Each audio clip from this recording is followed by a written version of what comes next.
ఏమండి నేను ఎన్నిసార్లు షాపు తీసుకెళ్ళు అని అడిగినా తీసుకెళ్ళరు ఏంటండి? మా ఫ్రెండ్స్ చూడు ఎన్నిసార్లు షాపింగ్ చేస్తున్నారు, ఎన్ని కొత్త బట్టలు కొనుక్కుంటున్నారు. ఇప్పుడు నిన్ను షాపింగ్ తీసుకెళ్ళాలి అంతే కదా? పద షాపింగ్ వెళ్దాం పద. ఎన్ని కొత్త బట్టలు కావాలని కొనుక్కుంది కానీ పద. ఉండండి ఇప్పుడే రెడీ చేస్తాను. ఏ ఒక్క నిమిషం ఆగు. అయినా కొత్త బట్టలు కొనుక్కొని నీకు ఉపయోగం ఏందంటే చెప్పు ఒకసారి. అంటే నీ ఫ్రెండ్స్ అయితే కొత్త బట్టలు వేసుకుంటే గానీ అందంగా ఉండరే, నీకు అంత అవసరం ఏముంది చెప్పు?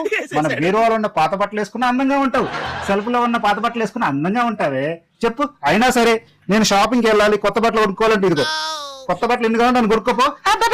డబ్బులు ఎందుకండి దండగా, మన ఇంట్లో పాత బట్టలు ఉండగా కదా. నీకంత అవసరం ఏముంది? వాళ్ళంటే చండాలంగా ఉంటారు కాబట్టి నీ ఫ్రెండ్స్, వాళ్ళకి కొత్త బట్టలు కావాలి కానీ. సరేనండి, సంవత్సరం వరకు నాకు కొత్త బట్టలు వద్దండి. సరేనా, నేను అడగను, ఇంట్లో ఉన్న పాత బట్టలు వేసుకుంటారండి. Super super. నువ్వు సామాన్యుడు కాదురా.